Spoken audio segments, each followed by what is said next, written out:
For 3 years, I stretched every dollar until it screamed.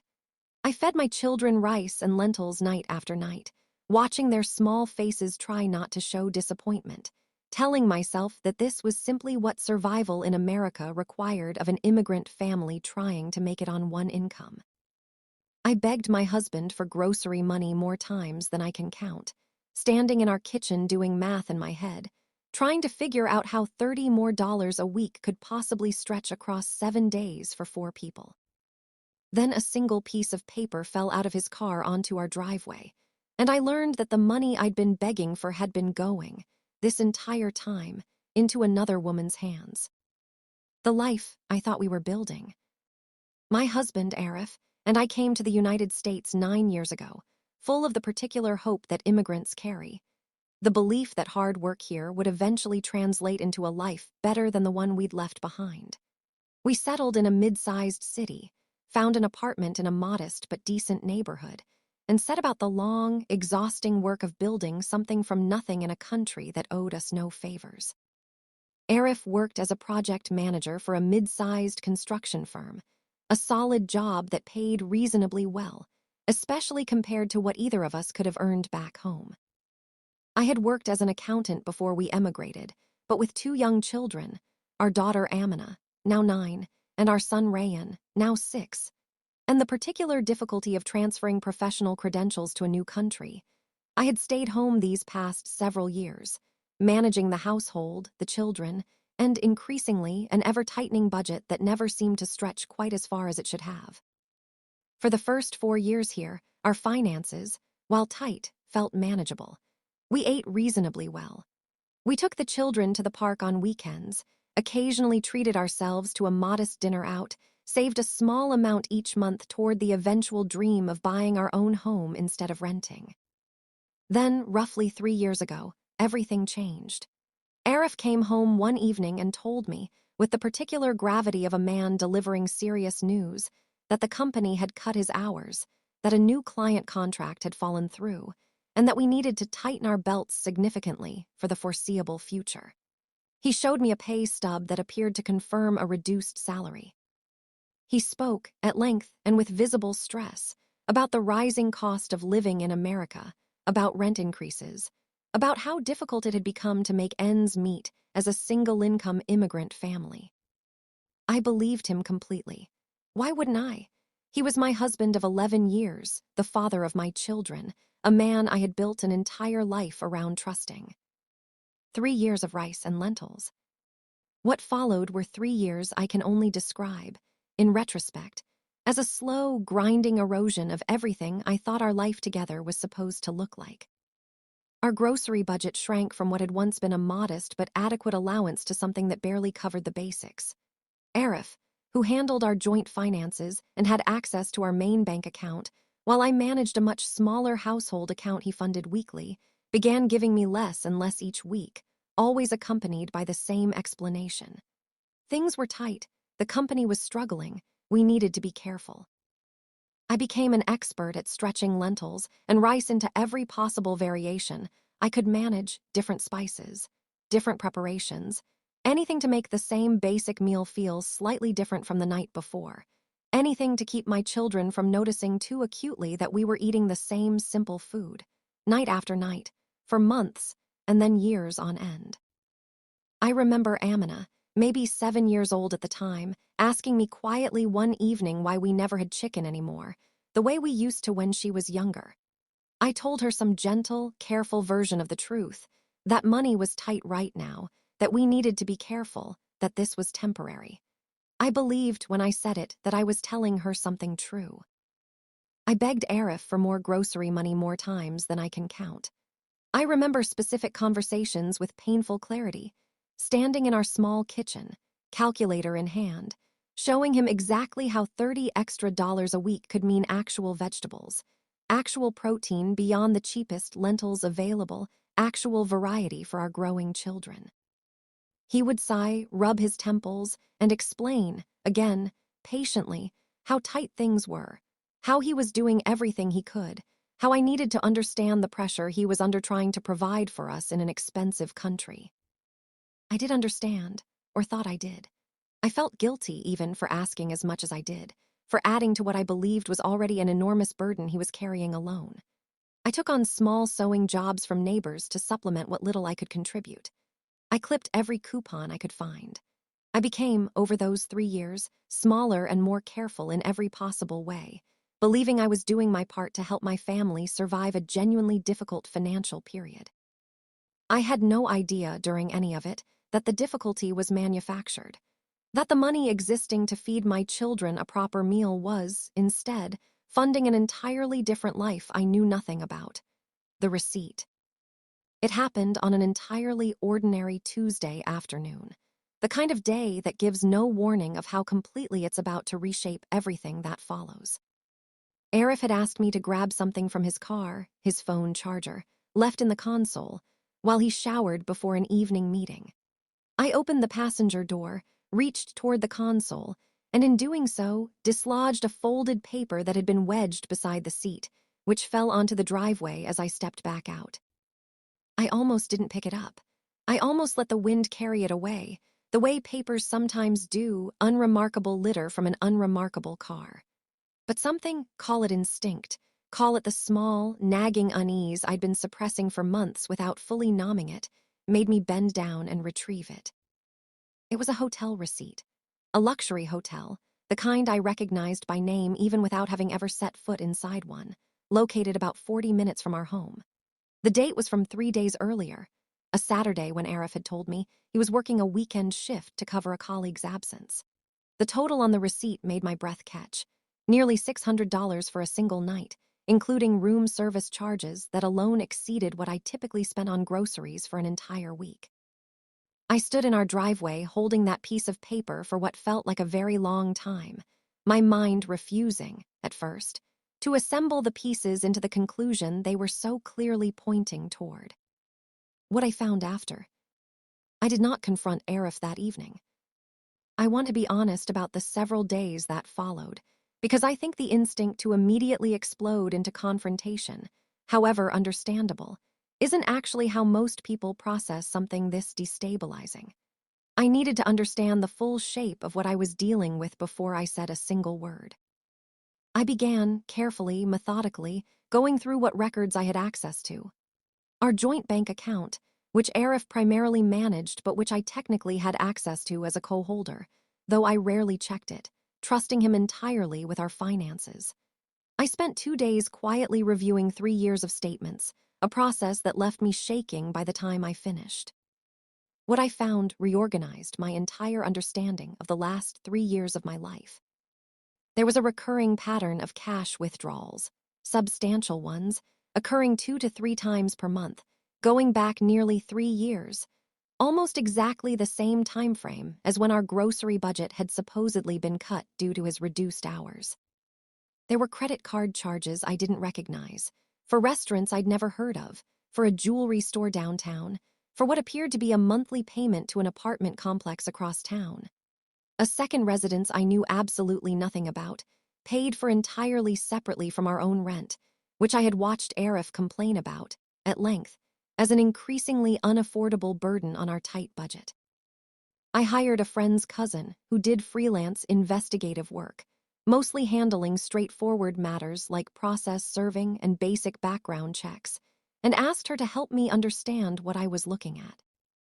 Within a week, she had confirmed what the paper trail had already strongly suggested.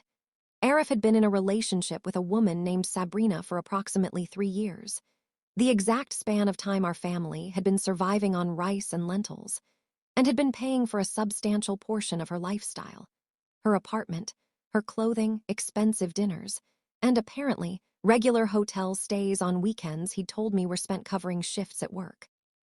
His actual salary, it turned out, had never been cut at all.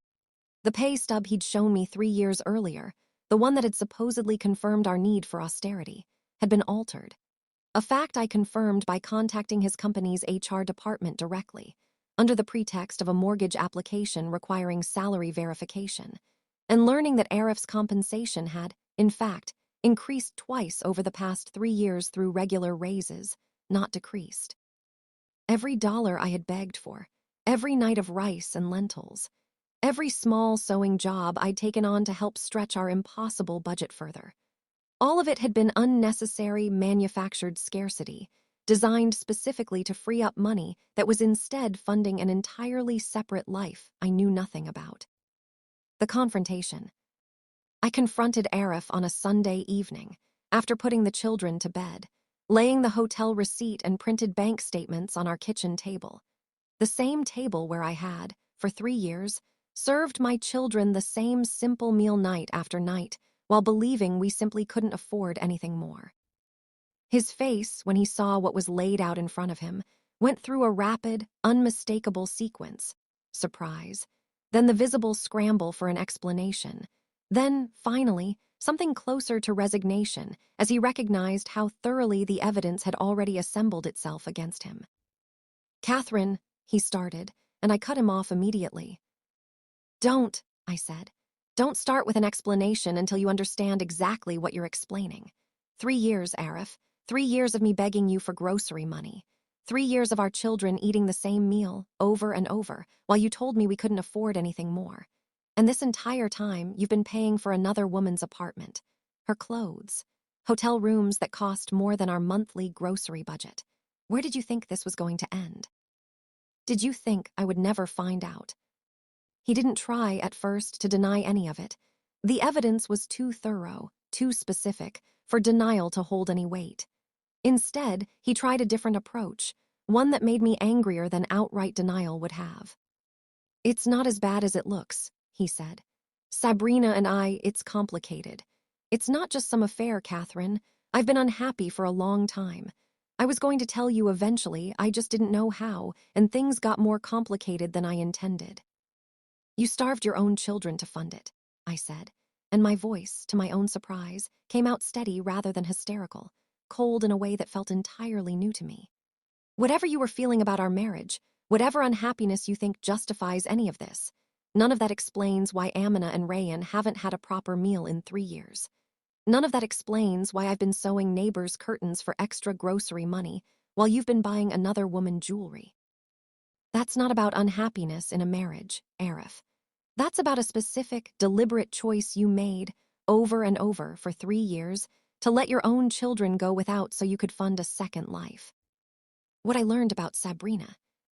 In the days that followed, piecing together more of the story, I learned that Sabrina was 26 years old, worked part-time at a boutique clothing store, and had been in a relationship with Arif for slightly over 3 years, beginning, it turned out, almost exactly when he'd first told me about his reduced hours at work.